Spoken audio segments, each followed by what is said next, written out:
олон шигтэй олон цацраг гардаг. Тэр олон цацрагуудаас бүгд ингээ хүний нүдэн дээр тусдаг байх нь. Үгүй юм байна шүү дээ. Тий. Тэгэхээр ямар тохиолдолд би энэ толинд энэ биеийн дүрсийг харж чадах юм бэ? А? Одоо энэ ингээ зөөгд байгаа цацрыг би харж чадах уу? А? Чадахгүй шүү дээ. Яагаад? Гэрэл авах хуулиар миний нүдэнд ирээгүй юм байна шүү дээ. Тийм бааз? За тэгвэл ингээд бид нар тойл юм уу шилэнд ингээд биеийн дүрсийг олж хараад байна гэдэг чинь тэрнээс тухайн газар дээр тусаад ирсэн ойсон цацраг нь бидний нүдэнд яаж байгаа юм бэ? Ойсон цацраг нь бидний нүдэн дээр иж тусчвал бид тойлонд юмыг харж чаддаг юм байна шүү дээ. За цаашлуулаад энэ ингээд цаашлуулаад ингээд нугастай толгойд хэлдэг штэ. За гэсэн чинь хоёр дүрс үүсэж байна. Одоо нэг толь нь энэ болсон, нөгөө толь нь энэ. Хоорондоо 162 градусын өнцөг үүсгэсэн хоёр толь байна. Тийм ээ? За тэгэхээр энэ дүрсийг олж харж чадаж байгаа юм байна энэ. Тэгэхээр энэ хоёрд нэг нь ингэсэн x босоо шулуун толь, нөгөөх нь ийм толь. Тэгэхээр энэ хоёр дүрс энэ нэг биеийн хоёр дүрсийг олж харлаа. За гэвч яг энд ирсэн чинь би нэг л дүрс олж харж байна. Яагаад тэгэхээр одоо тэр хоёр ингээ яриад унах юм?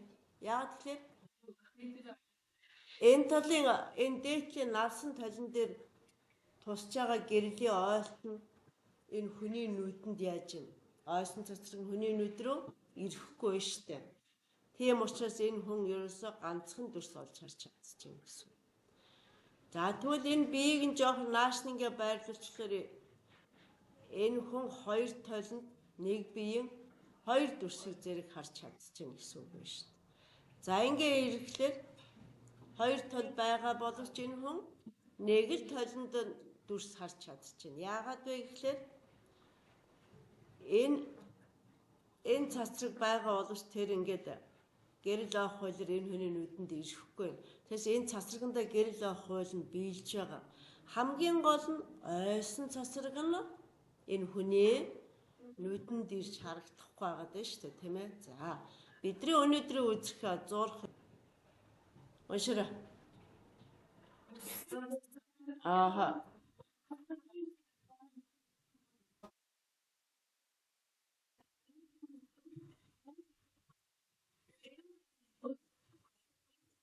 За эдгээрийг мэдэж бид нар одоо ажиллах нь байна шүү дээ. За туршилт хийлээ. Энэ нэгдүгээр орчин энэ болох тэр агаар. За тэр хой тойрынхан бас ингээд үзмээ ягаан өнгөтэйг тойл гэж ойлгоно бүгдээрээ. За тэгээд энэ гэрэл үүсгэгч юм байна. За эндээс гэрлийн цацрыг тусsaa. Одоо бид нар туссан өнцөг, ойсон өнцөг гэж аль юм бэ гэдгийг олох гэж байна. За түрүүн бид нар туршилт хийхдээ өнцөг хэмжигч хийсэн. Тийм ээ? За энийг тодорхой юу олох чинь? За 60 дээр авчирч. Тэгэхээр энэ нормал гэсэн ойлголт чи одоо энэ байна шүү дээ. Энэ дээр нормал. Тэгэхээр нормалаасаа туссан цацраг хүртэл хэдэн градус вэ? 60 градус. Нормалаасаа ойсон цацраг хүртэл бас 60 градус. За дараа нь дахиад туршилтаа одоо тусгалын өнцөг хэд болов? Бүтэн өгүүлбэрээр ярьжээ. Тусгалын өнцөг 30. Ааха. Тэгвэл энэ нормал тийм ээ? Энэ тусгалын цэг. Ойсон өнцөг хэд болов? Өнцөг 30 градус болов. За тэгээд дараагийн хичээл дээр энэ доош нь бас шилийг гэрэл нэвтэлдэг тийм ээ? Тэгэхээр дараагийн хичээл бид нар энийг үзэх нь одоохондоо энийг авч үзэхгүй мэд. Ингээд туссан өнцөг, ойсон өнцөг. За одоо хараарай. За тэгэхээр бид нар энэ дээр хараа туссан цацраг, тусгалын цэг ба нормал шулуун гэсэн юм билээд байна.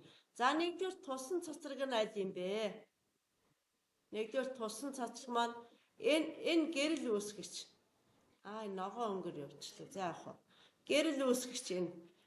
За тэгээ энэ ийшээ энийг энэ сумтай за энэ хавьд зураа сумтай цацраг үдцсэн штэ. Чи одоо толгоон гилээр болохоор энийг хараач. За энэ туссан цацраг. Хоёр дахь асуулт. Тусгалын цаг ба нормал шулуун гэсэн. Тэгвэл тусгалын цаг ба нормал шулуун тусгалын цаг нь энэ цаг байна энэ. Тусгалын цаг. Нормал шулуун нь энэ хэвтэ чинь толь шүү дээ энэ. Одоо x тэнхлэг гэсэн үг шүү дээ тийм үү? За энэ толинд энэ 90 градусоос 0 энэ 90. Тэгэхээр нормал шулууныг жижиг n үсгээр тэмдэглэе. Юу ярьсан бай? За хоёр дахь нь хараа тусгалын өнцөг гэсэн. За тусгалын өнцөг нь хэд болсон бэлээ энд? Тусгалын өнцгийг 30 градус. Тусгалын өнцгийг альфа үсгээр тэмдэглэнэ. Альфа. Энэ альфа. Энд нь өнцөг. Энэ хараа өнцөг шүү. Одоо математик дээр энийг хэрэглэж хийх бах. За. Тусгалын өнцөг альфа нь хэдэн градус болсон?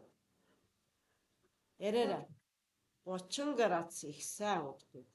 30 градус. Одоо дараа нь бид нэр тусгалын өнцгийг эцэм чи одоо юу болох нь вэ? Ойсон өнцгөө болох нь вэ? За ойсон өнцг нь өнцөг. Энэ өнцөг гэсэн үг шүү. Өнцөг бета. Тэнцүү. Энд 30 градус багш нь орчихсон байна шүү дээ. Энд 30 градус. Одоо дараа нь бид нар юу мэдэх ёстой? Ойсон цацраг. За ойсон цацраг маань одоо энэ бүдэг зурхгүй яг ижил дураараа мэд. За энд ингээд сум нь байгаа. Ингээд зурчулаад. За ОВ. Энэ бол юу юм? Ойсон цацраг. Цацрага. Энэ чинь туссан өнцөг штэ. Тийм үү? Энэ болохоор ойсон өнцөг. За дараа нь бид нар юу болох ёстой? Гэрэл авах. За юу гэсэн мөлий гэрэл авах байлыг сайн уншицсан штэ бид нар. Юу гэж уншлаа? Ангиар уншицсан сая. Энэ гэрлийн